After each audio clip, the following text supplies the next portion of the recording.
ये कहानी एक राधिका नाम की लड़की की है। यह सब मैं इसलिए कह रही हूँ क्योंकि ऐसा मैं फ़ील करती हूँ। एक लड़की थी, जब उसका जन्म होने वाला था तब उसके दादा-दादी और घर के रिश्तेदार जश्न की तैयारी कर रहे थे, क्योंकि उन्हें लगता था कि लड़का होगा, पर ऐसा नहीं था, लड़की हुई। जब लोगों ने उसे देखा और जिन नाम से उसे पुकारा वो था कुलक्ष्मी।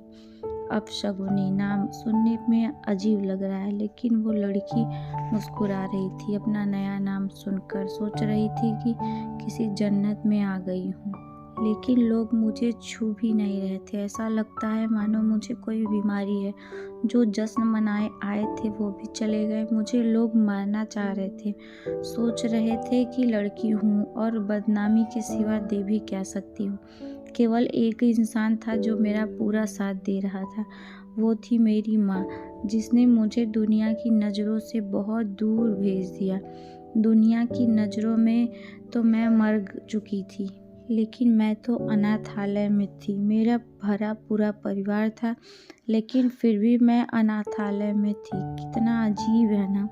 ऐसा कोई दिन नहीं जाता था जब मेरी माँ मुझसे मिलने ना आती हो और मुझे दूध ना पिलाती हो। मेरी पूरी देख रेख करती थी मेरी माँ, और परिवार वालों से झूठ बोलती थी कि मैं अपने सहेली से मिलने जा रही हूँ। हर रोज़ माँ नए बहाने बनाती थी।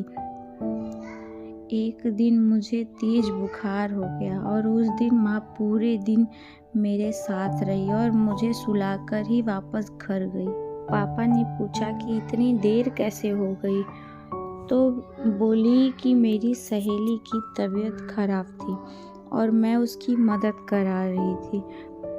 पापा ने गुस्से में उस दिन मम्मी की पिटाई भी की थी।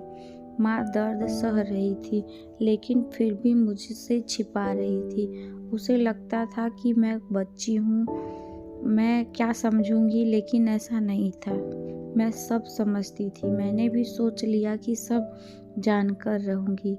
मैं मैडम के पास गई और बहुत रिक्वेस्ट करने पर उन्होंने सब कुछ बता दिया। यह सुनकर मुझे बहुत गुस्सा आया और मैंने तभी सोच लिया कि कुछ अलग करके दिखाना है मुझे। कुछ बहुत बड़ी हुई तो मैंने बॉक्सिंग क्लब ज्वाइन कर लिया। जब 18 साल की हुई तो मुझे स्टेट चैम्पियन का खिताब मिला। 2 महीने बाद मेरा एक पाकिस्तान की लड़की से नेशनल मैच था।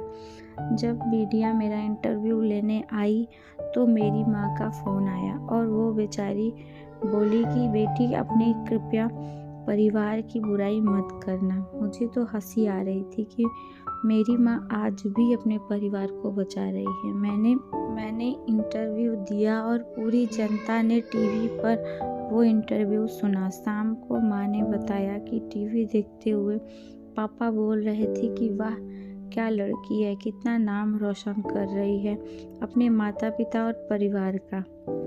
वो लोग तो मुझे छोड़कर चले गए थे यह कहकर कि मैं कुलक्ष्मी हूँ। आज वो लोग मेरे से मिलना चाहते थे और मेरे साथ फ़ोटो खींचना चाहते थे, लेकिन आज भी वो मेरी पहचान से अनजान थे कि मैं कौन हूँ। ठीक 2 महीने बाद नेशनल चैम्पियनशिप का मैच हुआ और वो सभी मुझे देखने आए थे।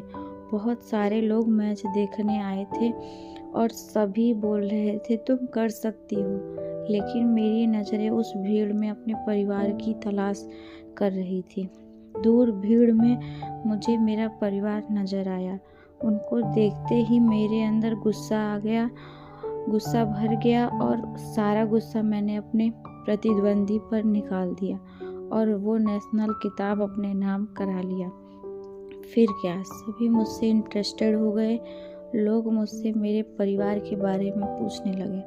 बहुत मजबूर होकर मैंने बताया कि मैं वो लड़की हूँ जिसे 20 साल पहले मार दिया गया था, जिसे सबसे पहला नाम कुलक्ष्मी दिया गया था। मेरे पूरे परिवार की आंखें नम हो चुकी थी। तभी दूर भीड़ में से भागकर कोई मेरे पास आया और मुझे बेटी कहकर पुकारा। ये सब मानो मेरे लिए कोई सपना जैसा था। जो बचपन का प्यार मैंने खो दिया था वो अचानक ही मुझे मिल गया और उसने मुझे गले लगाकर सभी से कहा, ये मेरी बेटी है, जिसने मुझे पिता बनने का हक दिलाया। सभी लोग मेरे से माफ़ी मांग रहे थे। जब मैंने जन्म लिया तब मैं केवल एक लड़की थी, लेकिन आज मैं एक बेटी हूँ। अब मैं अपने आंगन की तुलसी बन चुकी हूँ, अपने घर की मुस्कान बन चुकी हूँ, मैं बेटी बन चुकी हूँ। यह कहानी थी मुझ कुलक्ष्मी की, जिसने मुझे अपने घर की लक्ष्मी बनाया, और मेरी माँ इस कहानी की सबसे महत्वपूर्ण पात्र थी। होती नहीं बेटियां हर किसी की राह में, जहाँ ना हो सोचा वो पहुँच जाती हैं उस राह में। जिसने उन्हें पैदा होते ही मार दिया हो, समझो उसने अपनी बदल ही रही किस्मत को ठुकरा दिया हो। इस कहानी में आपकी क्या राय है, मुझे कमेंट करके ज़रूर बताएं। और आपको ये कहानी कैसी लगी उसे भी ज़रूर बताएं। लाइक करें, चैनल को सब्सक्राइब करें और पूरा वीडियो देखकर ही जाएं। Thanks for watching.